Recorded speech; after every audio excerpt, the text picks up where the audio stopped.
we're going to get into our first topic here, which is Spelunky, which is my topic. This game is fantastic. It's a Games with Gold, and it's backwards compatible via Xbox One 360. Excuse me. And it's just a fun game. The reason I want to talk about it is because this is a game. I mean, we all have these type of games where you hear about a game being so good, but you just never get around to it. It's not on your radar, but you always, every time that game's brought up in conversation, it never really has any hesitancy to being called great. Like, everyone always loves games, right? And for me, Spelunky was one of those games of, like, it's definitely everything I would love, but I never got around to playing it. And I love this game. I've been playing it nonstop. So just to give you guys a picture, you play this little miner. He's unnamed. And you basically go through these generated levels, and you have to be... they're kind of numbered in Super Mario World sense of, like, or just Mario general, like 1-1, 1-2, 1-3, right? Jerrad, so the first just area, to be clear, you mean miner as in someone who works underground in a rocky area? Yes, not underage. Because you said you play as a little miner. As size-wise, sorry, yeah. It just worked out so perfectly. Could be definitely taken out of context. So the first set of levels is a basic mine. Like, think of your classic American mine. So every set of stages is 1-1 to 1-4. Obviously, the second set are 2-1 to 2-4. And every time you finish a select set, you move on to the next one. They're always in order. So it goes American mine, jungle, space ice thing, and then an Egyptian kind of pyramid kind of mine.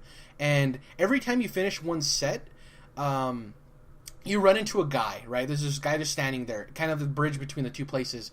And the first time you talk to him, he's like, hey, I need some of your items to fix this. The second time you run into him, at that same location, so if you pass the first 4 levels, he'll ask you, okay, well, now I need rope. And then the third time is like, now I need money.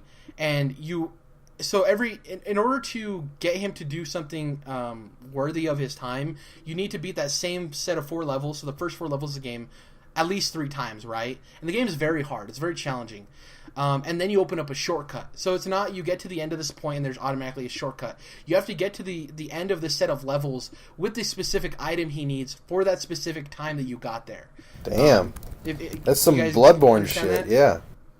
Yeah, so there's actually an achievement too or a trophy for getting... Actually, I don't know if it's on PlayStation. Getting through the game without using a shortcut.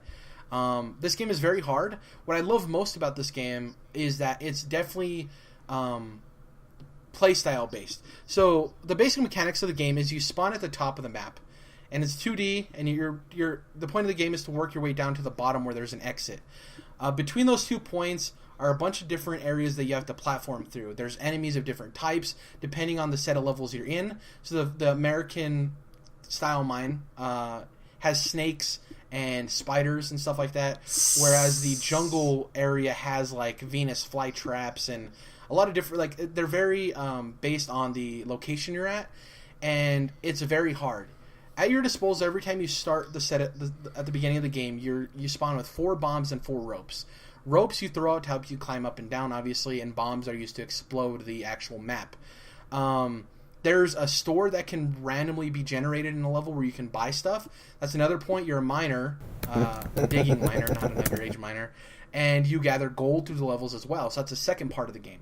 First part of the game being you have to get from point A to point B. Second part being you want to gather as much money as you can so you can buy up items that help you. There's like a compass item that shows you exactly where the exit is. You always know it's on the bottom layer, but you don't know if it's on the bottom right, bottom left, or anywhere in between.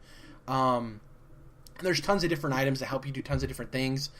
But the playstyle that I want to get back to is, say for instance, I'm more of the speedrunny guy. I want to get through the game as fast as possible. So I don't care about gold, I don't care about extra items. I'm literally just trying to get from point A to point B. That works. You can play that way.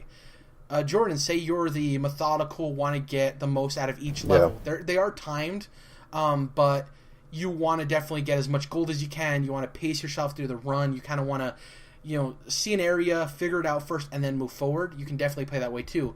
If you stack up enough bombs that you find throughout the maps, you can literally go to one edge of the map, bomb your way down carefully because you can't kill yourself, bomb your way down and try to find the exit there. You can go super quick, or you can go through the area they already have for you established. There's definitely many ways to play this game. You can play it the safe route, the speedrun route, a little bit in between, the item hunter route where you kind of get items through saving up gold. So you definitely rely on those items a lot. There's definitely a lot of different ways to play this game, and that definitely lends to replayability. Another aspect of the game, so I've already told you the main point of the game is get from point A to point B, right? The second part of the game is to gather gold to buy items. The third point of the game is you have hearts, right? You have three or four hearts you start off with. Every time you get hit, you lose a heart. Basic video game logic. But there's these things called damsels, and it can either be a pug, like a dog, a woman, or a guy. I chose it to be randomly out of the three, so every time I run into one. They're essentially a person, an innocent person in the map that you had to knock out and pick him up and carry him to the end. That's great. And if you do, you get an extra heart. So if you get hit and you finish the map with them, say you were at 3, you got hit, you go down to 2. When you finish the map and you reload the next map, you're at 3 hearts. So it's a definitely brutal game, brutally addictive though. Game is super fun. Like I said, the replayability is through the roof.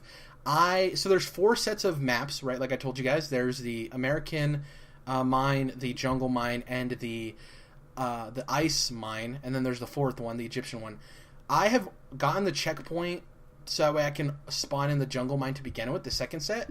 I am still working on trying to get the checkpoint between the jungle and the ice stages. So I already gave him 2 bombs, so you have to finish those 4 levels and still have 2 bombs in your inventory. Dang. Then I had to finish it again and make sure I had 3 rope. Then I had to finish it again, and now the hard part, and some people may say this is unfair, but I like it because the checkpoints help you finish the game quicker. That kind of deteriorates from the point of the game.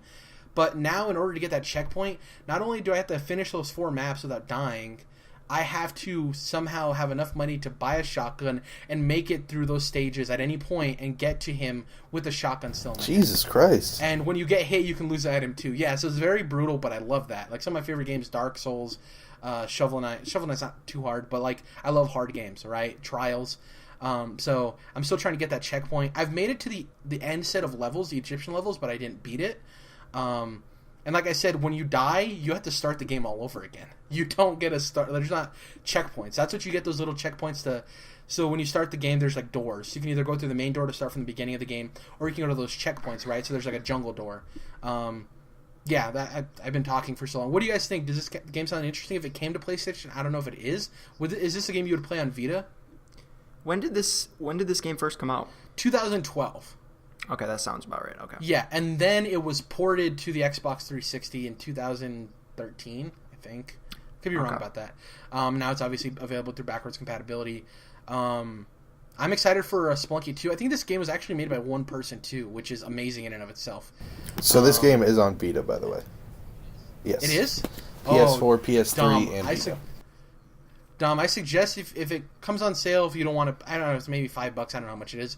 You should definitely try this game. It is hard, but it is fun. And it's definitely, like you were talking about with Assassin's Creed earlier, like, I can play this game for an hour or so and then get out of it. This is definitely one of those games that's like, I have 15 minutes to play a video game. Let me play a little bit of Spelunky, you know? There's good games to have on the library.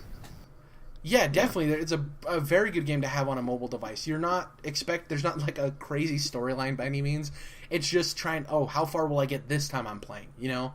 It's really fun, man. I've been addicted to this game. I was not expecting to be addicted to it, but it's a really great time. And for it to be made by one person is phenomenal. Like, that's the biggest thing to me is, like, if one guy can make this game and it's that good of a game, I am hesitant to people who put out these games that aren't so great and they have full teams, you know? Like, this guy was one guy and he put out a fantastic game. Does the game sound crazy to you guys? Does it sound, like, difficult? Because it is. I just talked for so long. I want to hear you guys talk. No, that's good. I want to hear this in-depth, deep dive. This sounds like a game that's perfect for a deep dive like that just because it sounds really thick in a good way. And the challenge of it seems like that may be the hook that keeps you coming back to it. Is that right? Yeah, the hook is... I know where I messed up. It's kind of like Dark Souls. Like when you die in Dark Souls, you know, for the most part, you know what you did wrong, and you're like, that was my fault, right? And you want to go back, and you're like, I'll get it right this time. It's exactly how it is in Spelunky. It has that Dark Souls hook. Like, you're like, oh man, if I would have just paid attention, if I would have saw that bat coming down to me, I could have killed it and I wouldn't have died. So it's just like, it gets under your skin because you're like, I know I can beat this level, right. you know? It's just a great time, man. Like, this is a game that So a couple of weeks back, I talked about Child of Light. I never played Child of Light, got fantastic reviews. I finally got around to playing it, and I adored that game. I perfected it, quote unquote, platinumed it. Also on Vita. Yeah.